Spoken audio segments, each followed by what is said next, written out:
The Silver Funeral: Why the Global Supply Chain Just Died. Part 1. The Arbitrage of the End.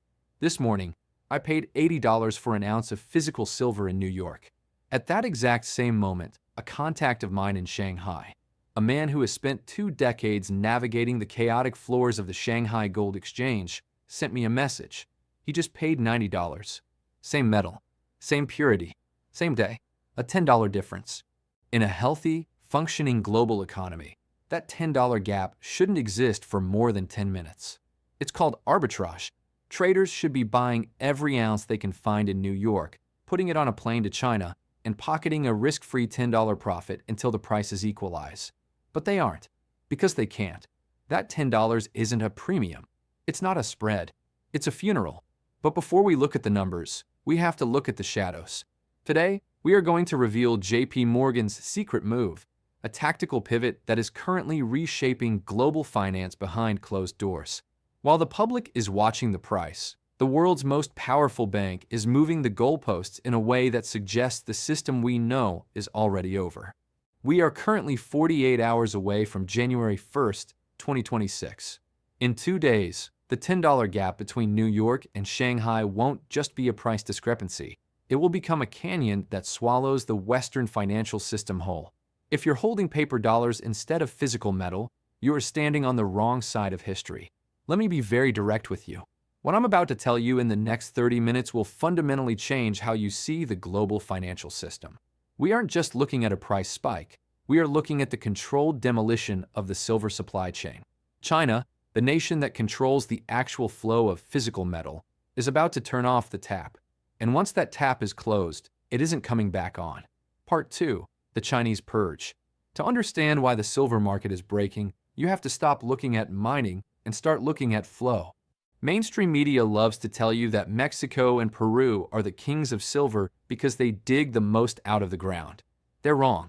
China may not be the largest miner, but they control 60 to 70% of the world's silver supply. There is a massive difference between ore and metal. Silver comes out of the ground as a byproduct of lead, zinc, and copper mining. It's messy, it's impure, and it's useless to a solar panel manufacturer in its raw state. To become an industrial commodity, it has to pass through a refinery. And the world's refineries are overwhelmingly concentrated in one place, China. On October 30th, 2025, China's Ministry of Commerce made an announcement that effectively ended the era of cheap electronics. Starting January 1st, 2026, all silver exports will require government licenses. But it's the fine print that should keep you awake at night. To qualify for a license, a refinery must produce at least 80 metric tons of silver annually.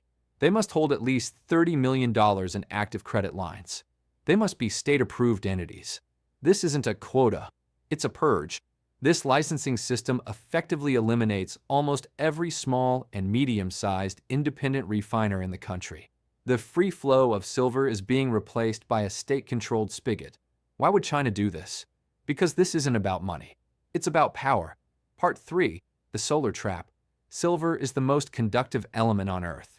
It is the literal nervous system of the modern world. Every solar panel needs silver. Every electric vehicle needs 25 to 50 grams. Every smartphone, every AI server, every 5G tower, silver. And there is no substitute.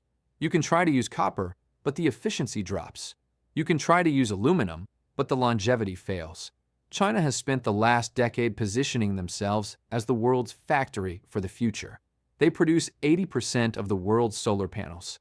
They are the leaders in EV battery technology. They realize that whoever controls the silver supply controls the energy transition. In October 2025, China exported a record 660 tons of silver. The analysts cheered. They said, "Look, China is flooding the market." But that wasn't supply. That was the final flush. They emptied their warehouses at $30 and $40. They locked in profits, got the West comfortable, and now they're slamming the doors shut. They sold us the furniture, and now they're changing the locks. Part 4. The deficit and the draining vaults. The math of the silver market is a horror story. Since 2021, the global silver market has been running a deficit of 2,500 tons every single year. Demand, 1.24 billion ounces. Supply, 1.01 billion ounces. That's a 230 million ounce hole we've been filling by draining vaults. COMEX registered inventories just dropped. Asahi minus 1.42 million ounces. JP Morgan minus 597,000 ounces. Shanghai Gold Exchange inventories hit a 10-year low in November. We've been living on borrowed metal, and the loan just got called. That $90 price my contact paid in Shanghai, that's not speculation. That's panic. Chinese manufacturers know what's coming. On January 1st, their government is locking down exports to feed their own solar panel factories, their own EV plants, and their own semiconductor fabs. China isn't just the largest refiner, they're the largest consumer. They need every ounce for their own revolution. A quick reality check. Nothing I say here is financial advice. I'm not a licensed advisor. I'm connecting dots the mainstream media can't see or won't report. The data comes from official exchanges and market reports. You need to do your own research and verify everything. What I'm offering is a perspective, a warning based on patterns I've been tracking for years. If this information is valuable, hit that subscribe button right now. What happens over the next 48 hours will rewrite the commodities market. Drop a comment below. Are you holding physical silver, or are you still watching from the sidelines? Part 5. The secret move of JP Morgan. While the world was staring at the price of silver on their phone screens, something was happening behind the scenes that should have made the front page of every financial newspaper on Earth. But it didn't. If you want to know where a market is going, you look at the people who have spent the last century rigging them. There is a single question most analysts are too afraid to ask. Why would the world's most powerful bank, a bank that has spent 20 years suppressing the price of silver, suddenly decide to stop? And why did they choose now to move their entire precious metals operation 9,000 miles away from the reach of the US government? If there's a villain in this story, it's JP Morgan. For over a decade, they held the largest short position in silver. They manipulated the price down through the futures market and paid $920 million in fines in 2020. But they didn't stop, they just got smarter. Between June and October of 2025, JP Morgan reportedly closed their entire 200 million ounce paper short position. And they didn't just go neutral, they went massively long. They now allegedly hold over 750 million ounces of physical silver. That's 40% of all COMEX futures contracts. That's nearly a year's worth of global mine production in their vault. JP Morgan knew. They knew China was going to restrict exports. They knew the supply chain would collapse. So they flipped. They went from suppressing the price to cornering the market. And on Thanksgiving night, November 28, 2025, COMEX experienced a 10-hour trading halt due to a cooling system failure. That same night, 13.4 million ounces moved from registered to eligible status in JP Morgan's warehouse. Then, they moved their trading desk to Singapore. Why? Because Singapore has looser regulatory oversight. They are positioning themselves outside the reach of the CFTC and Congress. This is a bank preparing for war. Part 6. The Hedging Paradox. Now, we have to look at the mechanics of the collapse. Most people think high prices help refiners. They don't. $80 silver is currently killing the supply chain. Refiners hate volatility. They buy raw door bars from a mine, and it takes time to refine them. To protect themselves, they hedge. If they hold 1 million ounces of physical, they sell 1 million ounces of paper silver. A perfect hedge. If the price goes up, they make money on the physical but lose on the short. They just want to make money on the refining fee. But what happens when silver gaps up $10 overnight? The margin call. The refinery holds the physical metal, but it's sitting in a furnace. It's not cash, but their short position on the futures market is losing millions by the hour. The exchange wants cash now. The refiner is technically solvent but illiquid, so they stop buying. They stop buying or because they can't afford a new hedge. If they stop buying, they stop producing bars. The higher the price goes, the less silver gets produced. We are looking at a global production freeze at the exact moment of maximum demand. Part 7.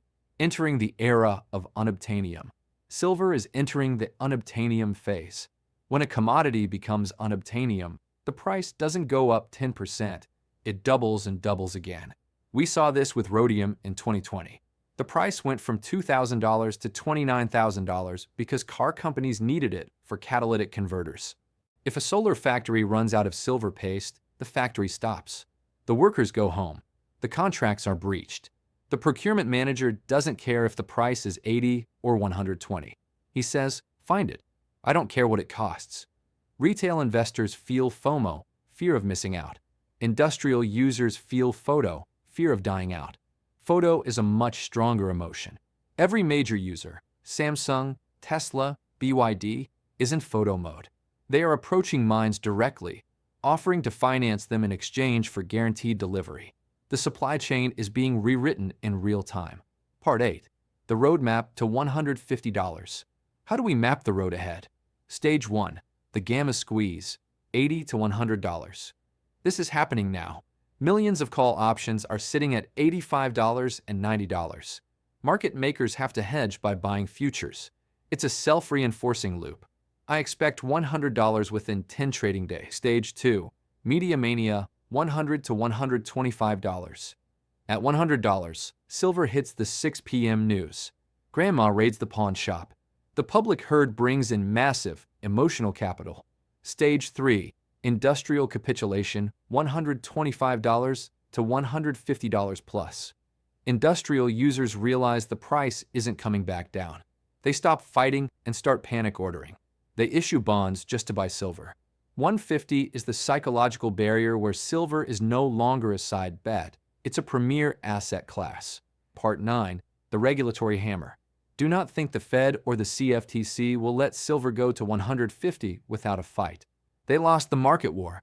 Now they'll start the regulatory war. 1. The margin nuke. The CME will hike margin requirements to force small speculators out. 2. Position limits. They'll cap how many contracts you can hold, while giving banks waivers. 3. Windfall tax threats. Politicians will call you a hoarder and propose taxes to scare you into selling. 4. ETF cash settlement. Watch SLV. They might change their prospectus to settle in cash, disconnecting the ETF from the physical price. Do not fall for it. Regulations cannot mine silver. Margin hikes cannot refine silver. All they do is kill paper demand.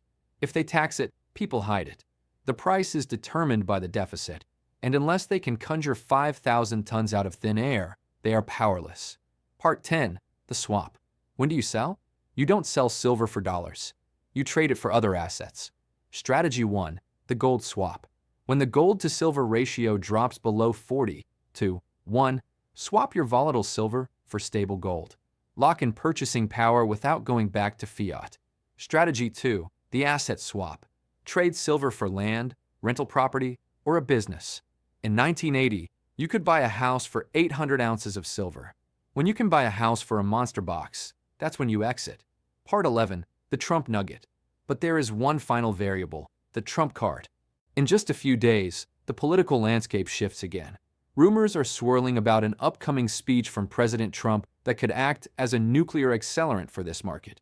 We've already seen him establish a strategic Bitcoin reserve in early 2025. Now, the whisper among the DC elite is an executive order aimed at commodity-backed tariff and a potential strategic silver reserve. Watch out for his speech. The theory is simple. If China is using silver to control the green energy transition, the U.S. will treat silver as a national security asset. By announcing a government-led buyback program to replenish the long-depleted U.S. silver stockpile, Trump would effectively put a floor under the price that is far higher than anyone expects. Furthermore, a proposed reform to 401k regulations could allow, or even encourage, the inclusion of physical commodities like silver into retirement accounts. If the government starts competing with industrial users and retail stackers for the same limited supply, the $150 target won't be the end. It will be the beginning. December 29, 2025. 2 days before the restrictions hit. For those who prepared, you are safe. For those on the sidelines, the era of easy silver is over. We're in the era of unobtainium. Hold the line. Protect your stack. Subscribe, because we're going to cover every move in the next 48 hours. This is the greatest wealth transfer in modern history.